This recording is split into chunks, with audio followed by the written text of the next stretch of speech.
कल जो है वो हमने माइक्रो कैनोनिकल सैम्बल और उससे रिलेटेड एक एग्जांपल जो है उसको किया था। ठीक है, आज हमने एंट्रोपी जो है इसको स्टडी करना है इसी रिस्पेक्ट से माइक्रो कैनोनिकल सैम्बल के।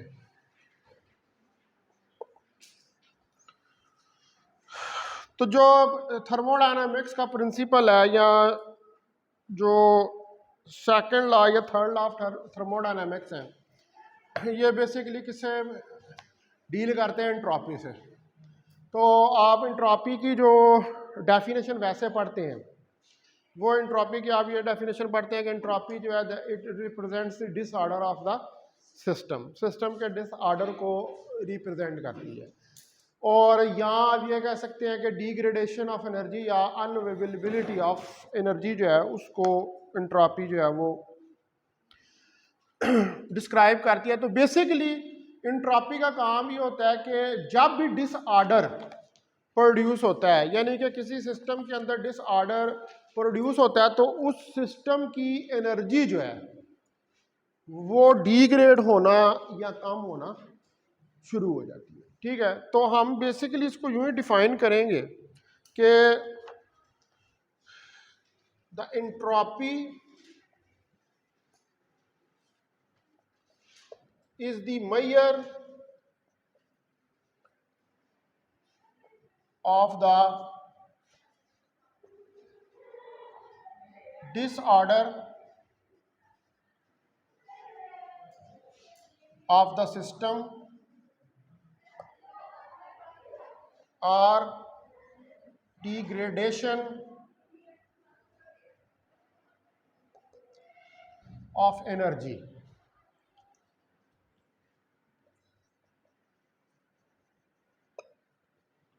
यहाँ जो डिग्रेडेशन है एनर्जी की वो है। तो एंट्रोपी जो है ये क्या होता है? ये एक स्टेट फंक्शन है। Entropy is a state function. Entropy जो है वो एक स्टेट फंक्शन है और ये एक macroscopic quantity and it is a macroscopic quantity.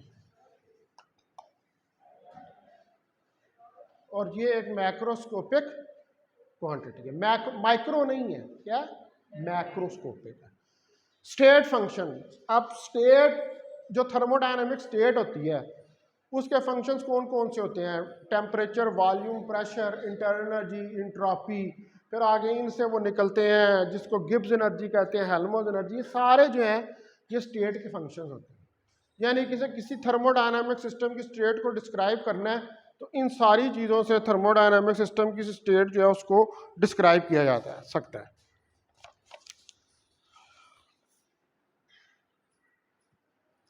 तो जिस तरह आप इंटरनल एनर्जी या एक्सटर्नल एनर्जी की बात करते हैं तो जो एंट्रोपी है it is much important from the absolute value. ठीक है, तो इसकी एब्सोल्यूट वैल्यू जो है उसको आप कैलकुलेट कर सकते हैं, लेकिन चूंकि ये स्टेट का फंक्शन होती है इसलिए ये किस पर डिपेंड कर रही होती है? ये एंड पॉइंट्स के ऊपर डिपेंड कर रही होती है। जो सिस्टम होता है उसके एंड पॉइंट, क्योंकि जो भी स्टेट का फंक्शन होता है वो एंड पॉइंट्स पर डिपेंड कर रहा होता है, वो उस पाथ के ऊपर डिपेंड नहीं कर रहा होता। यानी कि उस पाथ के जो एंड पॉइंट्स होते हैं उनके ऊपर स्टेट का फंक्शन जो है वो डिपेंड कर रहा होता है। अब जो एंट्रोपी है ये कांस्टेंट रहती है किसी भी रिवर्सिबल प्रोसेस के अंदर। ठीक है, यानी कि वो प्रोसेस के जो अपने आप को रिट्रेस कर लेता है उसके अंदर ये कांस्टेंट रहती है, लेकिन किसी इरिवर्सिबल प्रोसेस में इसकी वैल्यू हमेशा इंक्रीज होती है, क्योंकि जब आप इरिवर्सिबल प्रोसेस के अंदर होते हैं तो इरिवर्सिबल प्रोसेस के अंदर हमेशा सिस्टम जो है वो इक्विलिब्रियम की तरफ जा रहा होता है, थर्मल इक्विलिब्रियम की तरफ जा रहा होता है। तो जब भी थर्मल इक्विलिब्रियम की तरफ सिस्टम जा रहा होता है तो इसका मतलब ये होता है कि जो डिसऑर्डर है वो बढ़ रहा है। ठीक है ना, सारी चीज़ें एक ही टेम्परेचर पे आ जाए तो आप फिर हीट को किस तरह ट्रांसफ़र करेंगे? हीट को ट्रांसफ़र करने के लिए तो टेम्परेचर का ग्रेडियंट होना ज़रूरी है, यानी कि टेम्परेचर का डिफरेंस होना ज़रूरी है। तो जब सारी चीज़ें थर्मल इक्विलिब्रियम के ऊपर आ जाएंगी तो डिसऑर्डर जो है वो मैक्सिमम हो जाएगा और एंट्रोपी भी उस वक्त जो है वो मैक्सिमम हो जाएगी या इंक्रीज कर जाएगी। तो इन रिवर्सिबल प्रोसेस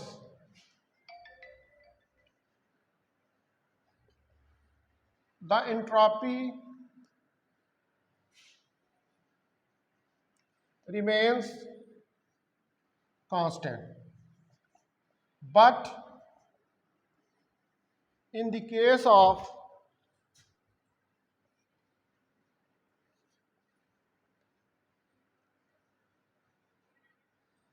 irreversible process,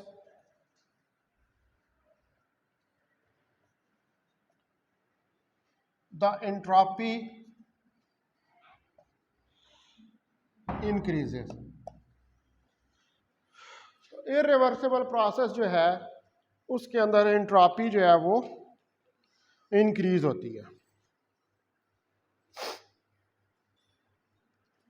तो जो एंट्रोपी है हमारी यूनिवर्स की, इट ऑलवेज इंक्रीजेस, क्योंकि यूनिवर्स जो है उसके अंदर सारे प्रोसेसेस जो होते हैं वो इररिवर्सिबल होते हैं, रिवर्सिबल तो होते नहीं हैं।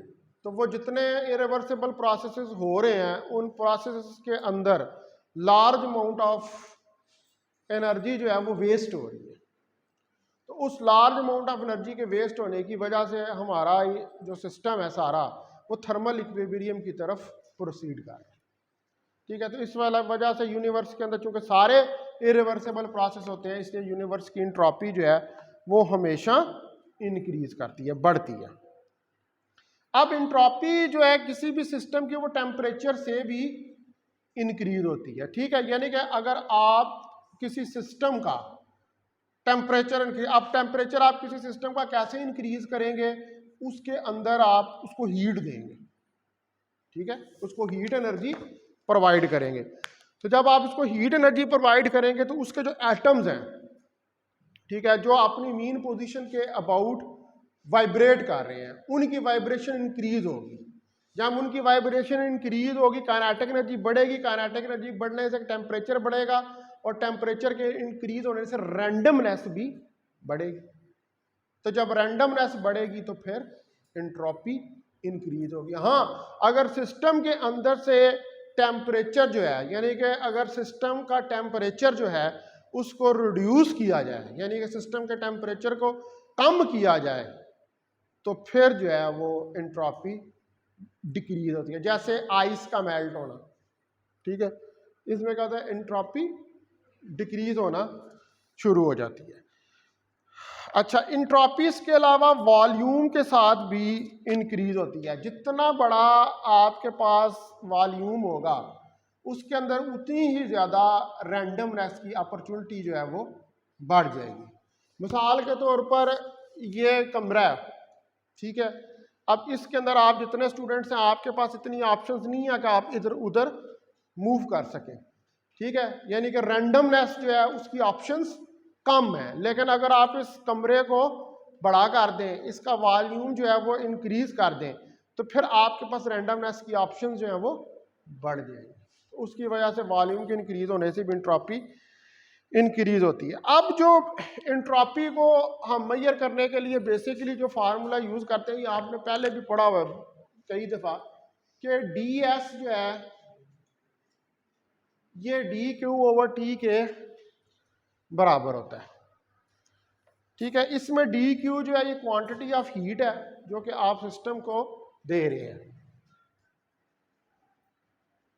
It is the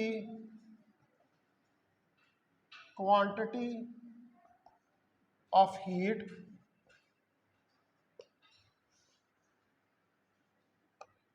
given to the system. ये वो क्वांटिटी ऑफ हीट है कि जो आप किसी सिस्टम को दे रहे हैं, और T जो है ये टेम्परेचर ऑफ द सिस्टम है, और डी एस जो है that is entropy, change of entropy. अब इंट्रॉपी जो है ये एडिटिव होती है, यानी कि आप दो इंट्रॉपीज जो हैं उनको ऐड कर सकते हैं।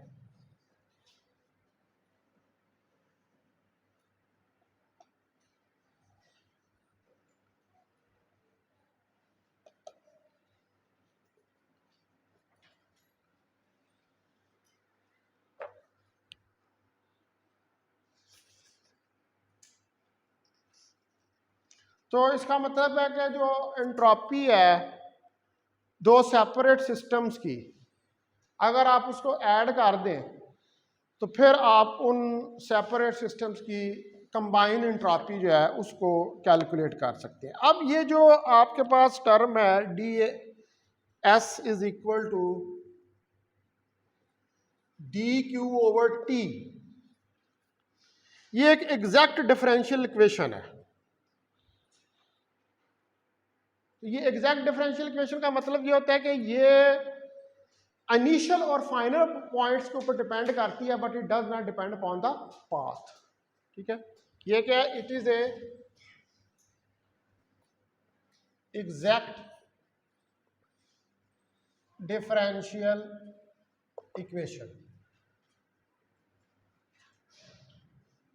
ये एक एग्जैक्ट डिफरेंशियल इक्वेशन है, it depends upon the end points but not on the path। लेकिन पाथ के ऊपर ये डिपेंड नहीं करती। इंट्रॉपी जो है ये हमेशा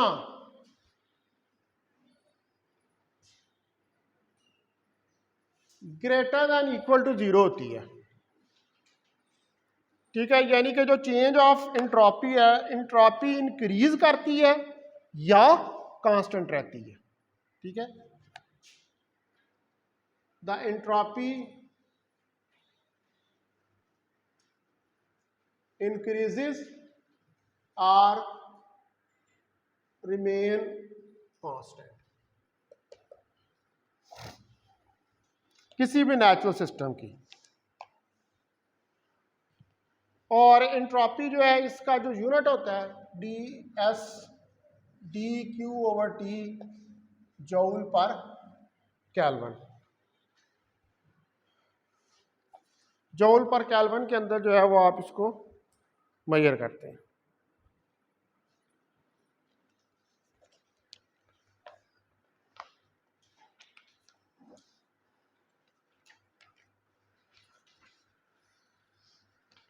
अच्छा जी, अब हमने जो इंट्रॉपी है इसका एक्सप्रेशन कैलकुलेट करके देखना स्टैटिस्टिक्स में कलम। ये तो मैंने इसकी कुछ चीज़ें जो है वो उनको रिपीट किया है कि इंट्रॉपी क्या होती है, उसकी प्रॉपर्टीज जो है वो बताई हैं।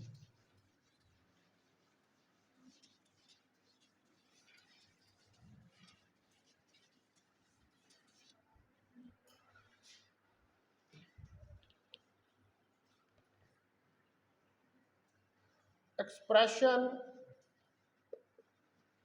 ऑफ entropy in statistical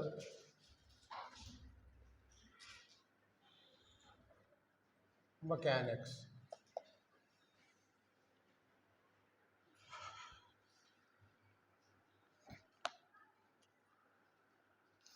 तो किसी statistical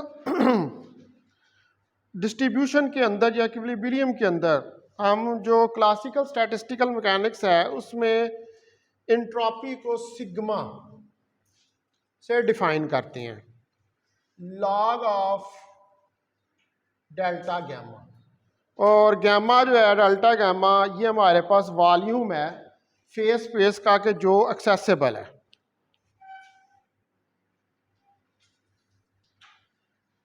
it is the volume of the phase space. तो ये जो है ये आपके पास वॉल्यूम है फेज स्पेस का एक्सेसिबल टू द सिस्टम, जो कि सिस्टम को एक्सेसिबल है। अब ये जो वॉल्यूम है ये कॉरस्पॉन्ड करेगा एनर्जीज को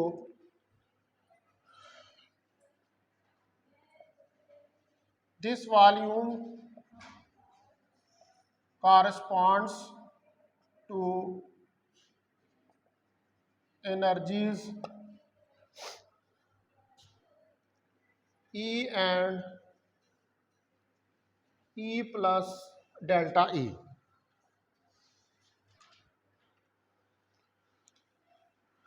तो अब हम ये नोट करते हैं कि जो चेंजेस एंट्रोपी के अंदर are independent of the system,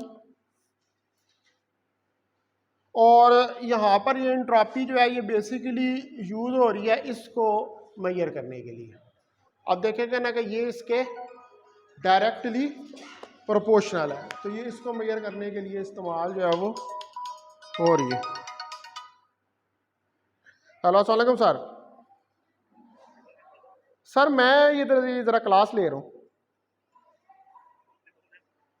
ये सर 74 में हूँ, रूम नंबर 74 में sir. Ji ji sir, ji sir.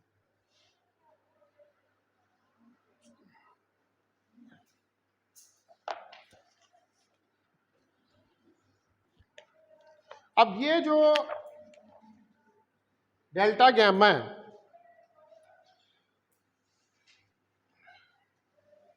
Is a volume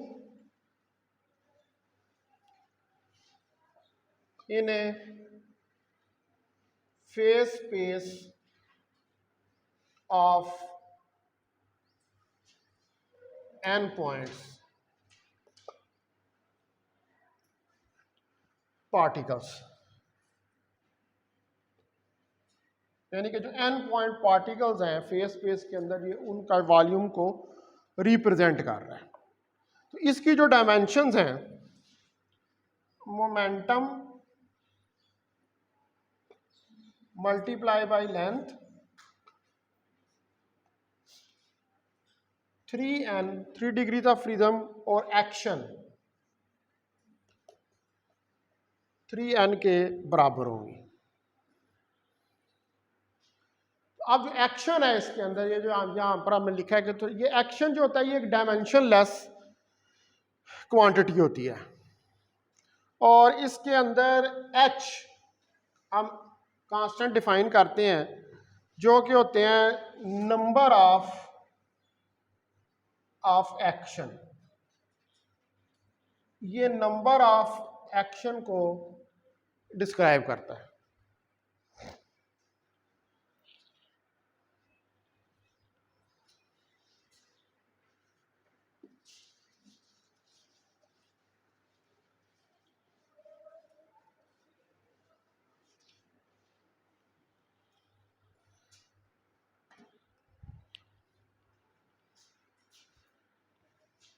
तो डेल्टा गैमा H3n ये एक डायमेंशन लेस है।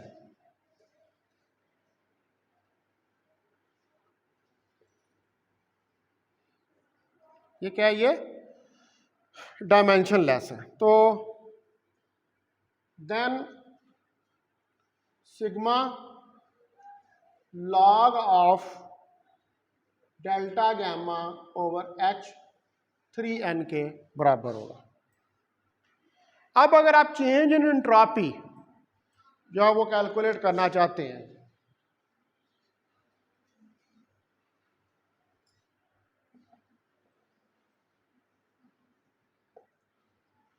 तो चेंज इन एंट्रोपी जो है ये आ जाएगी आपके पास sigma 2 minus sigma 1 that is equal to log of delta gamma 2 over H3n minus log of delta gamma 1 H3n। तो ये आ जाएगा delta sigma is equal to log of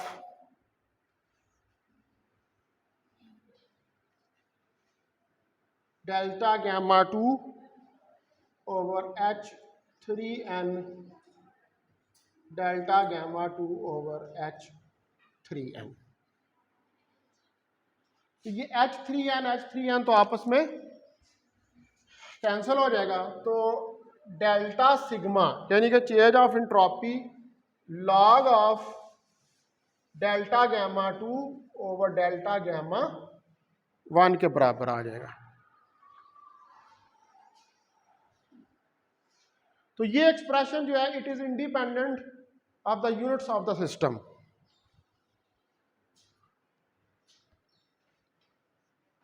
it is independent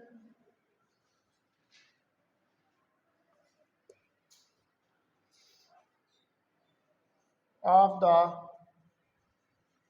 system unit।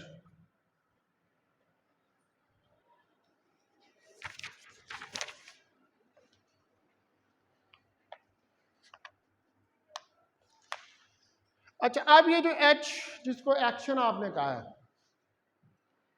ये H की तरह की एक चीज जो है वो आपने क्वांटम मैकेनिक्स में पढ़ी हुई है, जिसको हम प्लांक कांस्टेंट का नाम भी देते हैं। तो ये जो H है ये प्लांक कांस्टेंट है,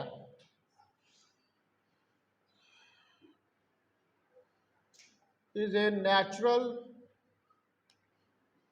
unit of action in the phase space।